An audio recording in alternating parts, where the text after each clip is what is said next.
Imagjinoni pak këtë skenë, një restorant legjendar, receta të përsosura, të trashëguara brez pas brezi, por ka një problem të madh. Tavolinat janë bosh, gjithmonë bosh. Kjo pra është historia e Nona Emilias dhe pyetje që mundonte pronarin. Si ka mundësi që perfeksioni të dështoj? E po, hajde ta zbuloj. Dhe ja ku e kemi kontrastin, thelbin e gjithë kësaj historie. Në njërën anë kemi pasionin e pastër, shef Taulanti, që i kushtoi, dëgjoni pak, 30 vjet të jetës së tij për të perfeksionuar recetat e gjyshes. Dhe në anën tjetër, një realitet brutal, restoranti bosh, njerëzit thjesht nuk po vinin, pra pasioni dhe cilësia, si duket, nuk mjaftonin, dhe pyetja që lind natyrshëm është, pse? Okej, le të futemi pak në mendjen e shefit, Taulantit. Për të, bota ishte shumë e thjeshtë, gjithçka fillonte dhe mbaronte te pjata. Ai ishte, le të themi, një purist i vërtet, i bindur se ushqimi perfekt flet vet, nuk ka nevojë për shpikje të tjera. Por, a ishte vërtet kështu? Dhe kjo fjali, vlera është këtu, në pjatë, e thot më së miri. Kjo ishte bota e Taulantit. Gjithë vlera, gjithë puna, ishte aty. Dhe mund të imagjinoni frustrimin e tij kur shihte që bota jashtë kuzhinës thjesht nuk po e kuptonte. Ai mendonte se puna e tij mbaronte kur pjata dilte nga dera e kuzhinës, por ja që në fakt aty vetëm sa fillonte loja e vërtet. Dhe këtu, ja ku i kemi problemin thelbësor, rezistencën e tij. Kur dëgjonte fjalën marketing, Taulantit i shkonte mendja direkt te mashtrimet dhe reklamat e bezdisshme. Për të ishte një fjalë ndyrë. Ajo që ai nuk e kuptonte ishte se marketingu i mirë, marketingu strategjik, nuk ka lidhje me gënjeshtrat, ka të bëjë thjesht me t'i treguar historinë tënde njerëzve të duhur. E po gjërat nisin të lëvizin kur në sken hyn doktor Alketi, një strateg marketingu. Dhe gjë interesante është se ai nuk fillon duke propozuar reklama apo një logo të re. Jo, ai fillon thjesht duke vëzhguar dhe duke bërë pyetje.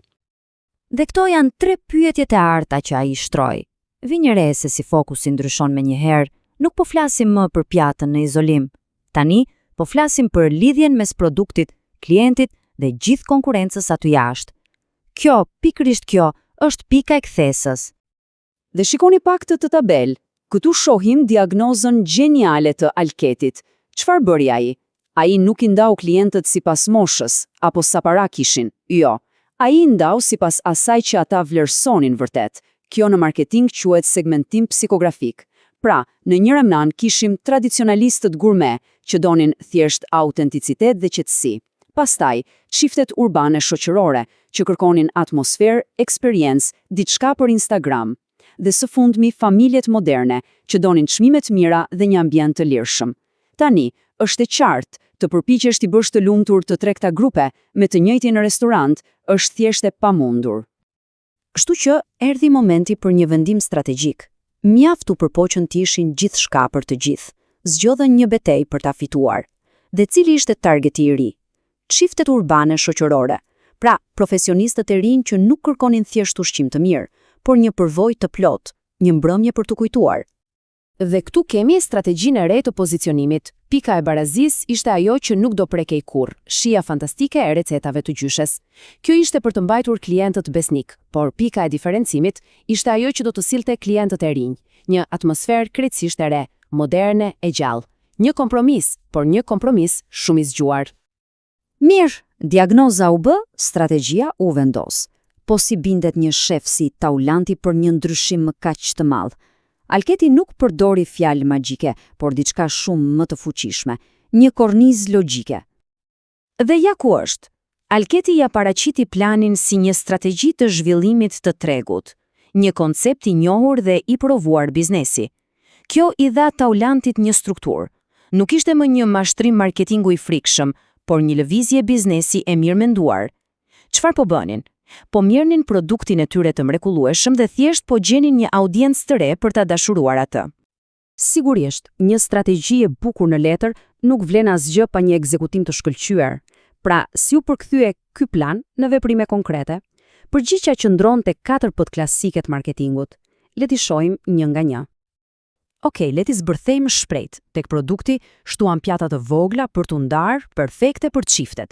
Tek çmimi, krijuan një menu degustimi me çmim fiks, duke hequr stresin e zgjedhjes.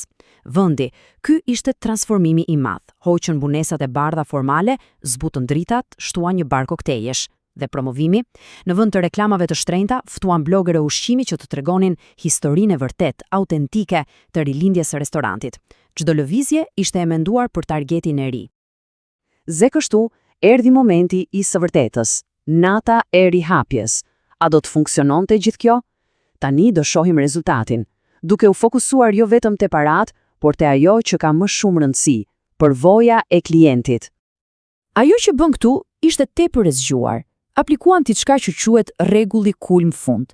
Ideja është se njerëzit nuk mbajnë mend çdo detaj të një eksperience, por mbajnë mend momentin më intensiv, pra kulmin dhe fundin.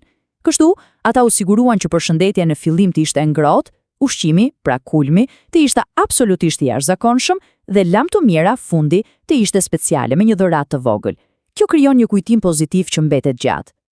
Dhe ky besoj është konfirmimi më i bukur i suksesit. Nuk ishin vetëm klientët e rinj të entuziazmuar, edhe klientët e vjetër, si zoti Pietri, e kuptuan se thelbi, shpirti nona Emilias nuk ishte humbur, përkundrazi, ai ishte përshtatur për të mbijetuar dhe për të lulëzuar në botën e sotme. Kjo tregon se modernizimi nuk do të thotë domosdoshmërisht të tradhtosh traditën. Dhe kështu arrim te pjesa e fundit, te transformimi më i rëndësishëm i të gjithë historisë. Ai i vet taulantit. Ai nuk ishte më thjesht kuzhinieri me syrin të pjata, por ishte bërë një strateg biznesi me syrin të klientin.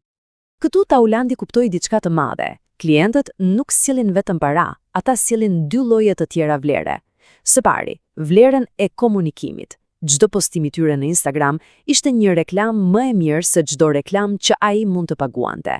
Dhe së dyti, vlerën e informacionit. Çdo koment, çdo feedback ishte një këshillim falas që i tregonte se çfarë të bënte më pas.